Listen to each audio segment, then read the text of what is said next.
Hello, everybody. Welcome to a race review. I haven't done one of these for ages. I don't know when was the last time I did this? Was it Hungary? It might be, I don't know. But we got to start with the obvious. McLaren, what the hell are you doing, mate? Do you want to win this Drivers' Championship or not?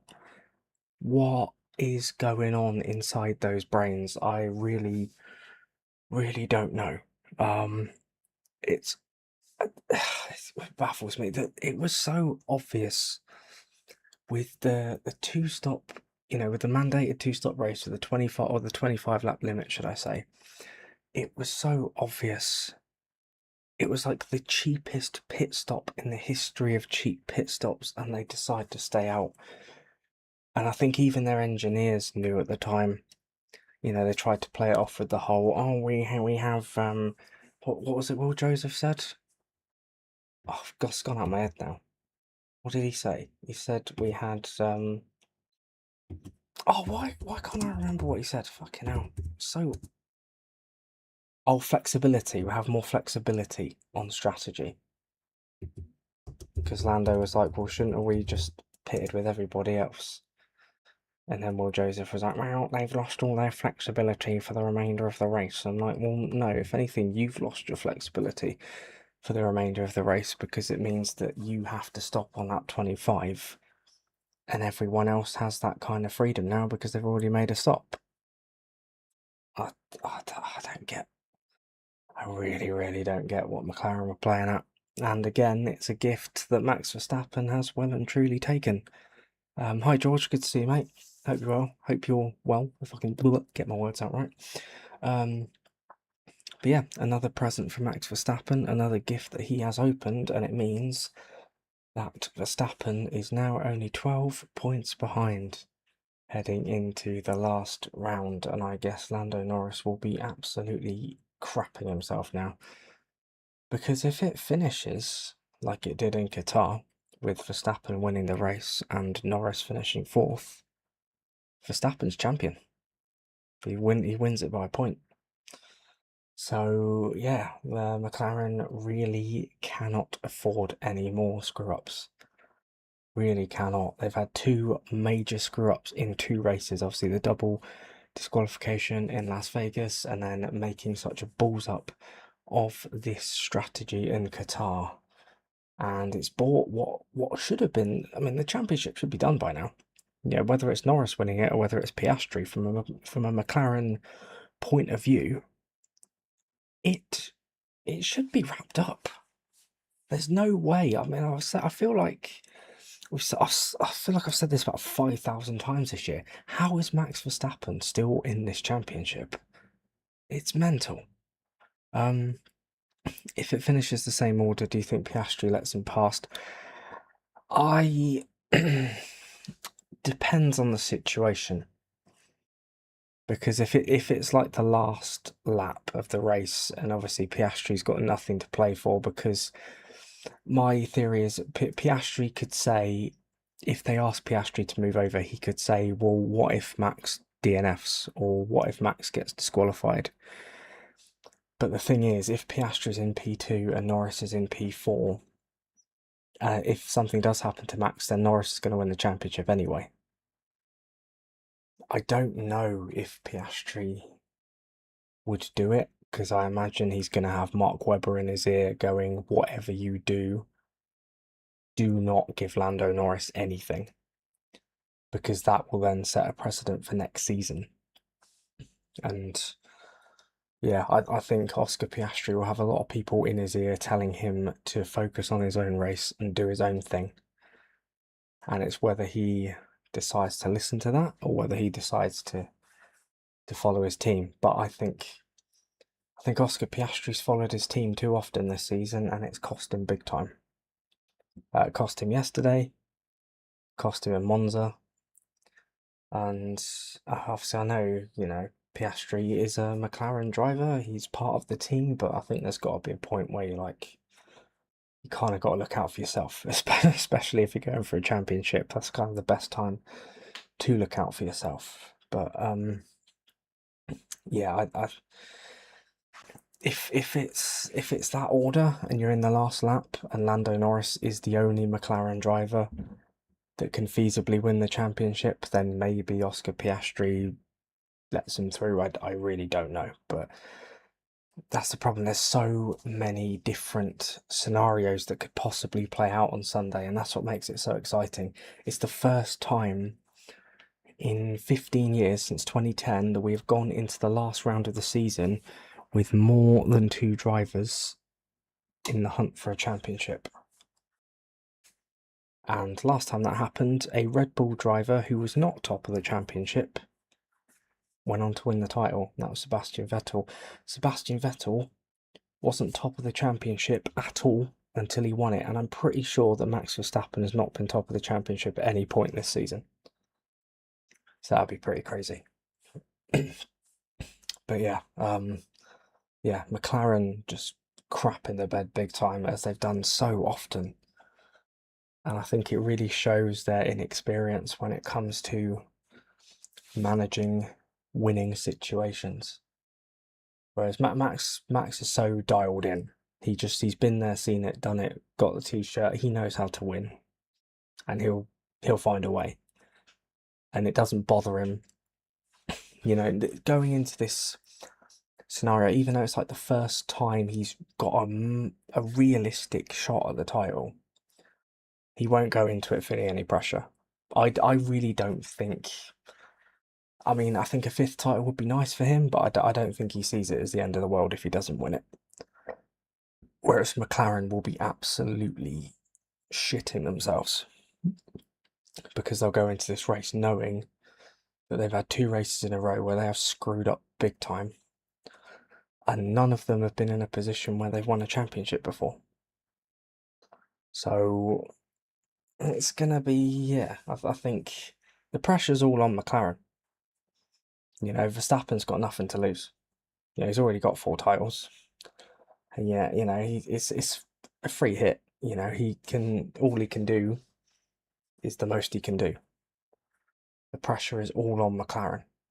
And, that doesn't tend to go well when the pressure's all on McLaren. So, it's going to be a very, very exciting Abu Dhabi Grand Prix, I think. But yeah, I'd love to know what was going through their heads when they made that call. It was this is the thing that puts it into perspective, right? Ferrari had an absolute disaster of a weekend. They had one of the worst weekends they've had in ages, even for Ferrari standards. And no one is talking about it because McLaren have screwed up so badly. And I think that kind of says it all, really. Ferrari have got away with it. They've had a terrible weekend. Leclerc finished 8th, Hamilton finished outside the points. And no one's talking about Ferrari because McLaren have made such a screw up of this weekend that they've got away with it effectively. I mean, the race itself, won't go down as a classic. I think the only interesting bit was where were McLaren going to end up after they'd, after they'd done their strategy relative to Verstappen. But yeah, I mean, it was a pretty dull race. I mean, Verstappen, I think he pretty much knew he had it in the bag, even though Piastri was leading for most of it. And it's tough on Oscar Piastri as well, because he's had a fantastic weekend. He's finally got back on form after a difficult few races, in a race where he really needed to come back to form. And he did. And he was let down by a poor strategic call. And now he's on the receiving end as well. He's got it all to do. But yeah. Outside of the top 3, who do you think could challenge for a podium to make the title race interesting? Mercedes have looked good, but Ferrari could pull some magic. I think personally, the only person that could put a spanner in the works is potentially George Russell. Maybe Kimi Antonelli, if he's there this weekend. George has looked good at Abu Dhabi in the past. Obviously he's the guy in 4th in the championship at the moment. He's been the most consistent threat. Yeah, I'd say either Russell or Antonelli. I don't really know where Leclerc's going to be. Um, I don't know with Ferrari. I really don't. It's just they just seem to be getting worse all the time. Um, but yeah, I think Russell and Antonelli are probably the most likely threats, but I still think it will be Verstappen, Piastri, and Norris in that top three. Um, but yeah, we'll see. But I mean, to be fair, even George Russell in Qatar didn't have a particularly great race. He still managed to finish sixth, but he was quite low down for a lot of it. Kimi Antonelli had another solid race. Obviously, lost out in fourth on the end, and obviously, sadly, has been on the receiving end of quite a lot of abuse, which is obviously not okay. And obviously horrible that he's had to endure all of that for an honest mistake. He ran wide, and unfortunately, Lando Norris managed to get the place off him, and he ended up fifth. And I think it doesn't help when GP says on the radio, "Oh, looks like Antonelli gave it to Norris on purpose." Um, you kind of fuel that fire, I guess. But obviously they, they in the heat of the moment, those guys obviously don't know it's going to be broadcast to the entire planet. But at the same time, those messages do carry weight, I guess. So yeah, it's kind of a shame that Antonelli's had to endure that for what was an honest mistake. Um, but yeah, I mean, obviously Verstappen, fantastic drive to win the race. I think it was always going to look likely as soon as McLaren missed that opportunity that Verstappen was going to be the one to take it. And yeah, he looked pretty. I mean, looked on the pace. I mean, McLaren probably would have had the advantage had they got that strategy right, but Verstappen was able to keep the gap to Piastri quite well, and yeah, fantastic drive from him, taking another opportunity, and then Carlos Sainz, my boy, Carlos Sainz in the Williams, getting our second podium of the year. Unbelievable stuff. Carlos' second podium of the year. And who'd have thought at this point in the season that Carlos Sainz would have more podiums than Lewis Hamilton, which is mental. But yeah, Carlos drove a phenomenal race. I was really worried at the end when he came on the radio and said that he couldn't turn properly in right-hand corners, and I thought, oh God, it's going to go wrong. But yeah, thankfully he managed to hold out, and obviously he was the beneficiary of McLaren fumbling it as well, although Piastri managed to stay in front of him. Obviously Norris ended up getting stuck behind him and Antonelli. And yeah, he just managed to hold on. I did worry when Lando got past Kimi, and I thought, oh God, he's going to be right on the back of Carlos, but he just managed to hold out, and another incredible result. And as you can see in that graphic, he is only 9 points behind Alex Albon now, which, considering how far apart they were at the start of the season, is crazy, really. I mean, it's kind of been a season of two halves for Williams, really, because obviously Albon was fantastic in the first half of the season, and Carlos struggled as he was kind of adapting to the car. And then ever since sort of like Azerbaijan, Sainz has been fantastic, and it's sort of Albon that's struggled. I think Albon's gone, is it 5 races without a point or something like that? So yeah, it's really sort of evened out as the season's gone on, which is crazy. But yeah, Williams comfortably in fifth in the Constructors' Championship now. Got P5 sealed, highest finish for years. I think it's got to be like 2015, 2016, something like that. But yeah, it's the best Williams season I can remember for ages. And considering that obviously they were ninth last season, the progress that they've made under James Vowles has been absolutely fantastic. And I mean, even from the moment he took over, he looked like a guy that was going to take them places. Obviously, he had that experience being in a race winning team, working at Mercedes for so many years, obviously working with Lewis Hamilton and Nico Rosberg and Valtteri Bottas, and having all of that experience and then taking it to Williams, who were struggling at the time, and he's managed to completely transform the team. And very, very exciting times heading into 2026. Can they take another step and get closer to the top four teams, which would be amazing if they could. But yeah, Carlos Sainz, another podium, absolutely fantastic. trying to think of what else. Yeah, I think he's at Qatar. Unlucky, very unlucky at the end, running in P6. I think that's why George Russell went up a place, running so well, and then got that puncture right at the end, which completely ruined his race. I think he ended up P17 in the end, which is gutting for him. Obviously, he would have had a few more points to his total as well. He's still in the top 10, so still doing a very good job. Obviously losing out on those points, sadly.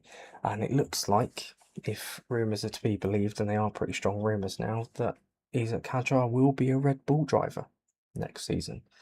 And it'll be Liam Lawson and Arvid Lindblad in the RB, and it'll be Yuki Tsunoda getting the boot. Which, yeah, to be honest, I would have kept the lineup as it was. I don't find. I know Yuki struggled in the Red Bull. I know he's had a difficult time in the Red Bull this season, but I mean, who hasn't? Let's be fair. And I think with new regulations next season, and a new team principal and all of that stuff, I think that could have been a real opportunity for Yuki next year to get on top of it, and then give Hadjar another year in the Red Bull to, develop even further. But no, that doesn't look like it's going to be the case. But yeah, I guess I've got a feeling Yuki Tsunoda will end up at Aston Martin in some capacity. Obviously with the Honda connection, they're going to have Honda engines next year, so I imagine that that might come together. But yeah, I mean, it wasn't the most exciting race in the world. Let's be fair. It wasn't a particularly riveting race. I think the only thing it had going for it was where were McLaren going to end up after the stops. I mean, it looked like, because the field was converging quite a lot in the first part of the race, and it looked like McLaren could even end up in the midfield. But obviously, there was a massive gap between Alonso and the front runners, and McLaren just about, it was a close one, wasn't it? Lando Norris just about managing to get in front of Fernando Alonso, and that was vital, because if he got stuck behind Alonso, I mean, that would have killed it completely. I mean, obviously, only ended up in P4, but if he'd have ended up behind Fernando Alonso, that would have completely killed his race, and he would have been in even further danger to that man in second, Max Verstappen, and that gap would have been even tighter. So yeah, brilliant work from McLaren. I think was it another 1.8 second? Oh no, that was the Piastri stop, wasn't it? But yeah, very quick work from McLaren to get him out just in front of Fernando Alonso, and he was able to start recovering from there, really. Yeah, Ferrari obviously having an absolute shocker of a weekend. We've talked about it. Like I said, Ferrari have kind of got away with it, really. They've had one of their worst weekends in a while, and nobody's talking about it because of how badly McLaren have fumbled. But yeah, Charles Leclerc in 8th. Lewis Hamilton, was it 14th he finished on the road? I should probably know that if I'm doing the review on it. I'm sure Hamilton finished 14th. Where are you? Results. That's not helpful. Where are you, Qatar? Right, so... Oh, we finished 12th. 12th. Yeah, very, very poor weekend for Ferrari. Yeah, I think one of their worst weekends of the season, one of their worst weekends over the last few years. Hamilton struggling again, knocked out in Q1 in both sessions. That's 3 Q1s that he's been knocked out of in a row, because obviously in Interlagos as well, and then the sprint and then the race, he's just got no pace at the moment at all. I mean, I had a theory. I said it on stream, I think a couple of weeks back, that I think maybe age has caught up with him a little bit, and he's starting to feel the effects. I remember Sebastian Vettel saying that, obviously your reactions go as you get older, and first you lose your quali pace and then you lose your race pace. And yeah, Hamilton's quali pace has not been what it's been for a long time. This is the guy that used to rack up poles like they were nothing, you know what I mean? And now he's struggling to get into Q3 a lot of the time. So yeah, the pace just seems to have completely vanished, and doesn't seem in a very confident place. And I think next year will be massive for Lewis Hamilton. I honestly think if that Ferrari is nowhere next season, I I've got a feeling he's going to call it a day. I think he might retire. Even though I know he said all this stuff about, he's in, he loves being at Ferrari, he's here for the long term, he's well behind this project. But I, I've just got this feeling, he's 40 years old, he'll be 41 going into next season. I know he's had other things on the go for a while, and you just wonder. Like I think obviously he struggled in the ground effect era. 2 wins in 4 years. I think ever since 2021, he hasn't quite been the same driver that he's been beforehand. And you just wonder whether it's going to come a time where he thinks actually maybe it's time to call this a day. We think he's trailing Leclerc by 8, is that 78? 78 points now? I mean, that gap wasn't that big a few races ago. But yeah, Leclerc has really managed to pull away from Hamilton. He's got Antonelli right behind him now. I think, obviously, George, I've just seen your question. Do you see Hamilton retiring before the end of next season? I think if that Ferrari is nowhere next season and Hamilton is still struggling to get on top of it, I think he will quit. I think he will retire. Because I think, I mean, you see him in interviews, he's pretty honest with himself, Lewis Hamilton. And maybe he's a bit too harsh on himself sometimes, but he is pretty honest with himself. And I think if he feels like, or if it comes to a point where he's not quite there anymore, I think he'll be the first one to recognise that. And yeah, we'll see. I mean, he might, you never know. The 2026 regs might be more suited to him and he might be in a better place. And, he might adapt to it better than Leclerc does. You don't know. That's why, going into next year, it's completely up in the air. We really don't know who is going to be on top, and who's going to adapt well to it, who's going to struggle with it. We really don't know. Yeah, I mean, Ollie Behrman would be Ollie Behrman would be a front runner, I guess. I mean, Ferrari young driver, done well with Haas this season. Took a little bit of time to get it together, but I think he's had a very good debut season. If he has an impressive season next year, then yeah, I think he's definitely in that conversation. And obviously he's shown. I mean, obviously he's had a race for Ferrari before. He's jumped in at a day's notice and managed to finish P7 in Saudi Arabia that time.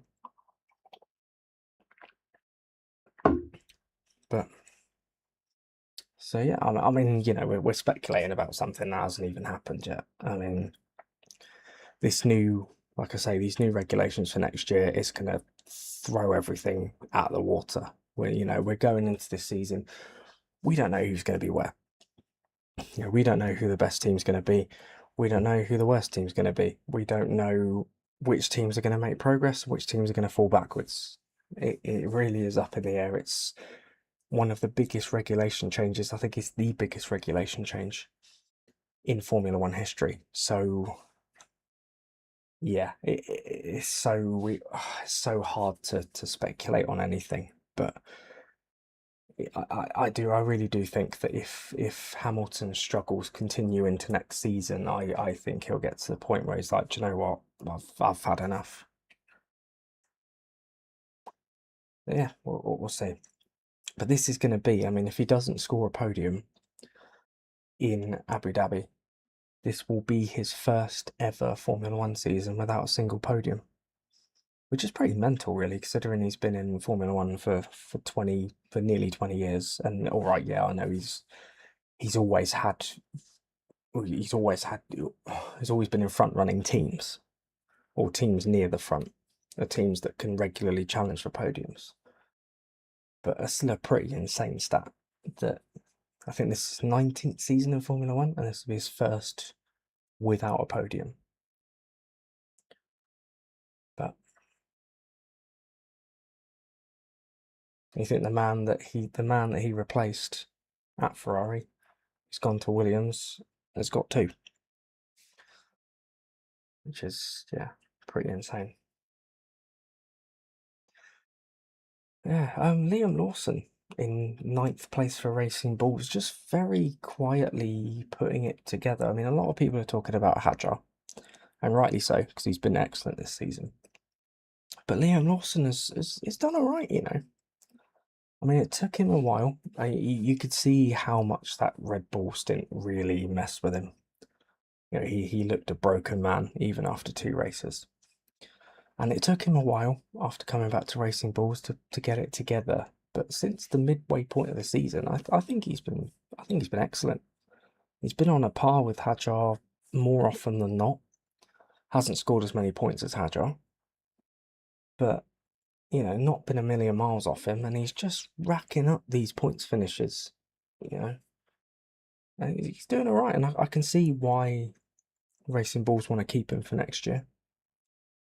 I've also got a theory that Yuki Tsunoda, I feel like maybe he was. I think I've got a theory that maybe he was put in that Red Bull so that if he did badly, Red Bull would have an excuse to get rid of him. As harsh as that sounds, because obviously Tsunoda got that opportunity at first because he was a Honda driver. And obviously Red Bull aren't affiliated with Honda anymore. So they've got no real reason to keep him. And obviously they've had him around for years. He's been in Racing Bulls for 4 or 5 years. So I thought, oh well, what we'll do, we'll give him this chance. And if he's successful, then we finally got a second driver that can get us some decent points. But if he's not successful, then we can finally get rid of him and get one of our young drivers in. So I think Red Bull kind of saw it as a win-win, really, in a weird way. Although it's not really a win-win because Tsunoda's points haul has really hampered Red Bull this year in the constructors. But I think they saw that as a sense of, maybe we can finally get this guy out and get one of our young drivers in.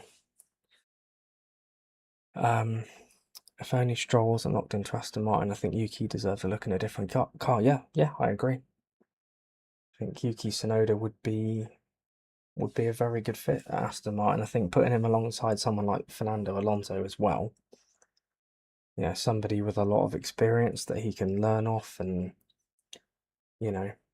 improve even further as a driver and bounce back after a difficult year. It's just a shame that obviously Lance Stroll has kind of got that seat for life, really, because obviously, Daddy's not going to kick him out, is he? But you never know. Obviously, Adrian Newey's at the helm now, which I don't think that'll be a permanent thing. I think he's keeping that seat warm for somebody else. I don't think he's a team principal type of person. One, he doesn't like people, and 2, he just doesn't seem to have that confidence that a team principal should have. And I think design is his bread and butter, really. I think to kind of take him away from that, when you've gone out of your way to get him, I think taking him away from that design element seems pretty pointless, because that's where you need to improve to take that next step. But I don't know, maybe they only wanted him for the 2026 car, but I don't know. But I got a theory that's going to be a temporary thing, and there's rumours that maybe even Christian Horner could come back and they could be reunited at Aston Martin, which I wouldn't rule it out. I think that'd probably be the one team that would take a chance on him. I mean, don't get me wrong, I mean, he's an excellent team principal. I mean, he's an absolute bastard of a person. He's an absolute twat. But he is a very good team principal with a great track record. And Aston Martin yeah, I mean, they obviously they can get Adrian Newey. I imagine they take a chance on him, but we'll see. I feel like I'm getting on it. We've gone on a lot of tangents during this stream. This is supposed to be a review of the Qatar Grand Prix, and I feel like I've talked about anything but. But like I said, it really wasn't a very interesting race. But if we look at the championship permutations, which I haven't really talked about, obviously Verstappen now has a 12-point deficit to Lando Norris, and Oscar Piastri has a 16-point deficit. So obviously Oscar Piastri's mission is a lot harder, but not impossible. Sebastian Vettel came back from a similar deficit when he had Mark Webber and Fernando Alonso to try and beat in 2010. It's not impossible, very difficult, needs a lot of things to go his way. And even Max Verstappen, if he wins the race, he needs Lando Norris to not be on the podium. So, the cards are still very much in Lando Norris's favour. Yeah, everyone's bigging up Max Verstappen, and rightly so, because he's come from a very, very long way back to be in contention. But Lando Norris is still very much in the driving seat, still very much the favourite. It's still in his hands. And I mean, the situation hasn't really changed for Lando Norris. He had to finish on the podium in both races. That's still the case now. So if we think about it, his situation hasn't changed massively. There's just obviously more of a pressure now with Max Verstappen a lot closer to him. Yeah, I mean, you could even have a situation where, Norris and Verstappen are on the front row and they crash into each other and Piastri wins the race and wins the title. You never know. Norris and Piastri could take each other out on the first corner. Verstappen wins the title. It could be a very, very boring race where Lando Norris wins, Max Verstappen finishes second, Oscar Piastri finishes third, and it's the dullest title decider of all time.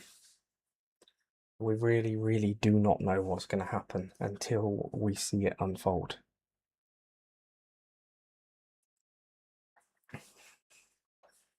I think with Lando, the pressure is that he didn't close it out on the first try and there's only one go left. I guess, yeah. I mean, obviously, it would have been nice for him to get it done, but at the same time, I think he can take some comfort from the fact that it wasn't really his fault. It was the team's fault. Which, I mean, you can take some comfort in, but also it can make you nervous because you could also think, well, what if the team make another massive mistake and I get screwed over again? So it's kind of it's a double-edged sword, really, because obviously it's without that, Lando probably would have finished second, and Verstappen would have finished third, and we'd be looking at a very, very different picture. But I think, yeah, obviously that is the pressure, is that obviously this race has to go well.